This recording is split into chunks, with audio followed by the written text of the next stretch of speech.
Hello students, I am Meena Madam. Today I have to continue the second chapter, that is the sectors of the Indian economy.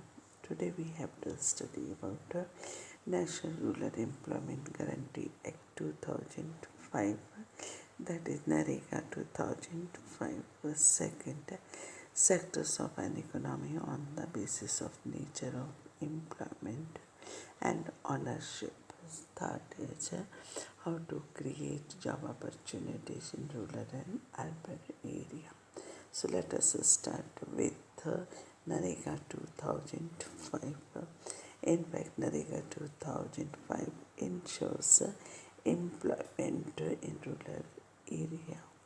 According it, working population that includes the people of age group 15 to 59 of rural area would be provided with 100 days employment in a year.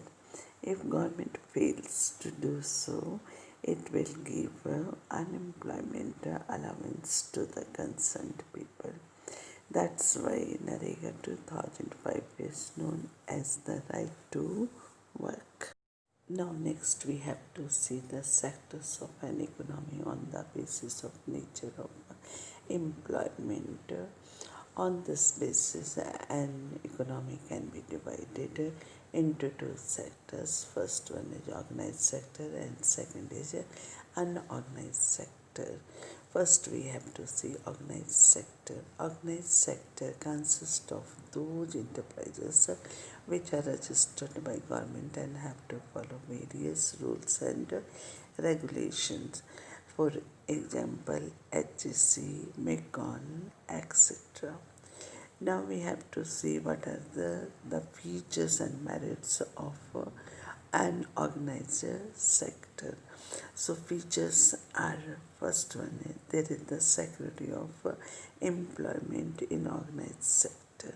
Second is working hours are fixed and employees are paid overtime allowance in case they work for more than fixed hour. Third is there is the provision of paid leaves, paid holidays, provident fund, gratuity, etc. Fourth, medical facilities are available for employees. Fifth, there is safe and secured work environment. And sixth is there is the benefit of pension after retirement. Second is unorganized sector. Unorganized sector consists of small and scattered enterprises which are largely outside the control of the government. For example, small shops, private schools, etc. Now we have to see the features and demerits of unorganized sector. First one is there is no security of employment.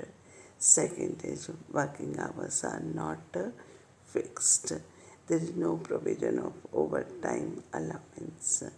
Third is there is no paid leaves, paid holidays, provident fund, gratuity, etc. Fourth is medical facilities are not available for employees.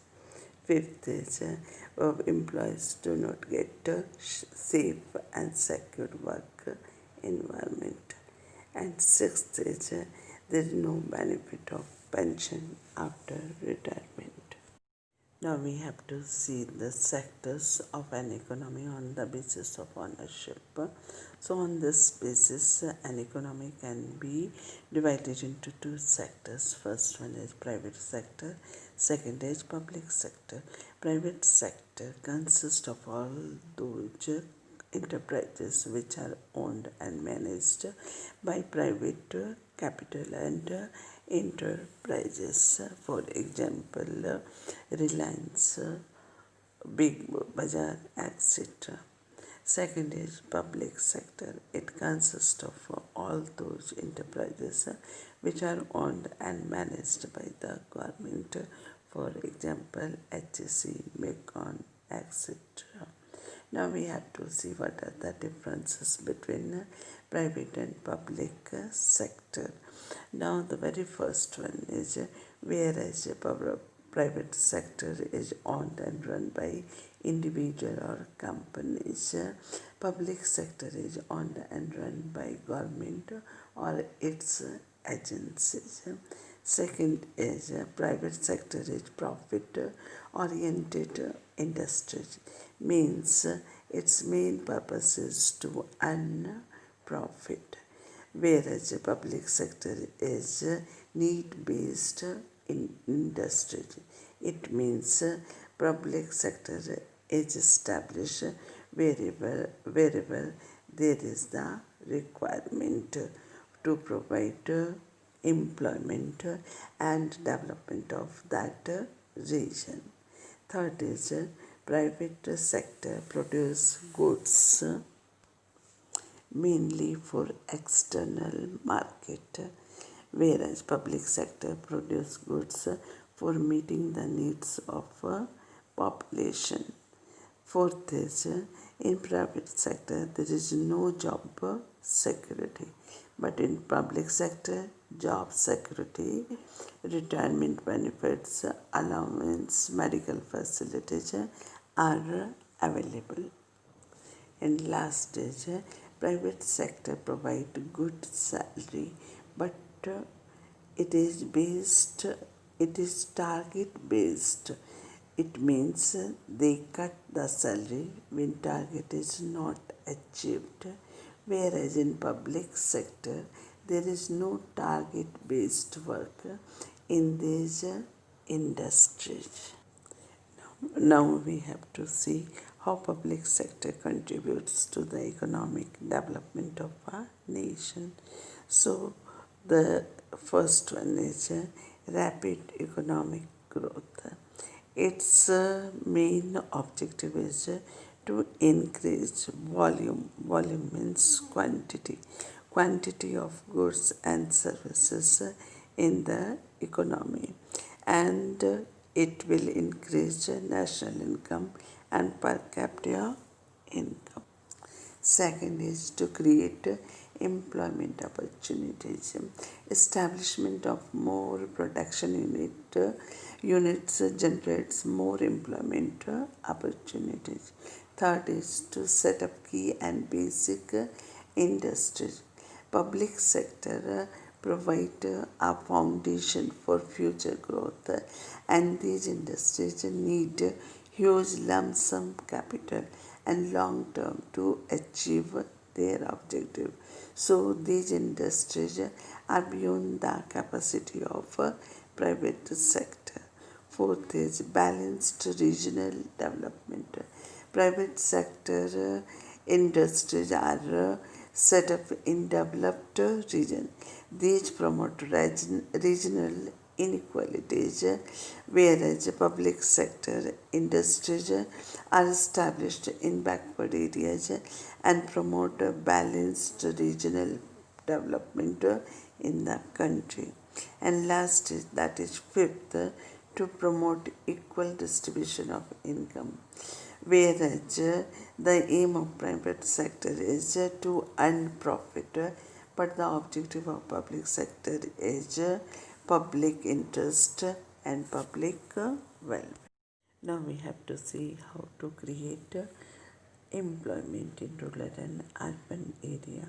As you know, unemployment is one of the biggest problems being faced by India, but there are some measures that can be helpful to create job opportunities in rural area. The very first one is provision of infrastructure facilities like dams. On one side, it will be helpful to meet the irrigation needs, and on the other side, it will generate many more jobs. Second is expansion of transport and trade. It will generate more job opportunities, and on the other side, increase the income of people. Third is provision of cheap and easy credit facilities. It will be helpful to people to start their own business and factories. Fourth is setting up industries. People should be encouraged to start their own industries and generate jobs for many people. Fifth is construction of school buildings, health centers, etc.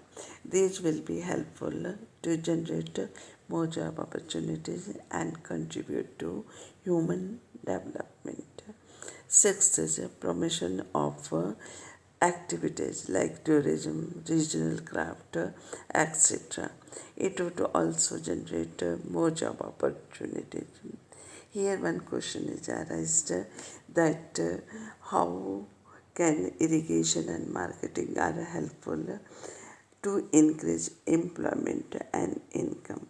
In fact, irrigation facility will be helpful to make farmers to do farming throughout a year, and marketing facility would protect farmers from the clutches of middlemen who purchase their agriculture product at low price and sell at high price in open market. Now next we have to see some measures that can be helpful to generate job opportunities in urban areas. The very first one is rapid industrialization can create massive means large employment opportunities. Second is IT sector has great potential to create employment. Third is vocational education should be promoted to encourage business and industries.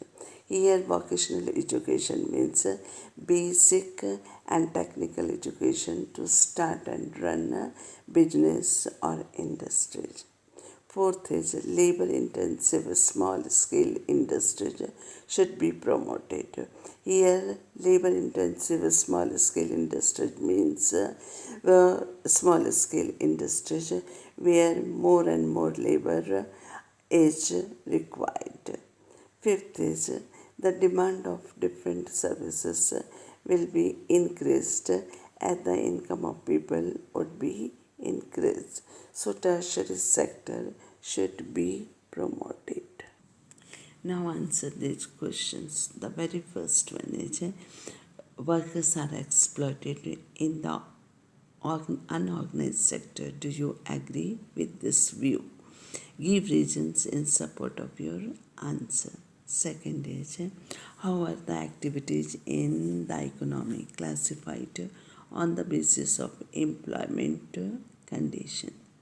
Third is compare the employment conditions prevailing in the organized and unorganized sector.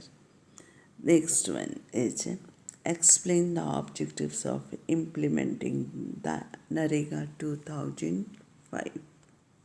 Fifth is compare and contrast the activities and functions of private and public sector. Question number 6. Explain how public sector contributes to the economic development of a nation. Question number 7. Mention the measures that can be helpful to generate job opportunities in rural area. Next question is how can irrigation and marketing are helpful to increase employment and income for farmers. And last one is mention the measures that can be helpful to create job opportunities in urban area.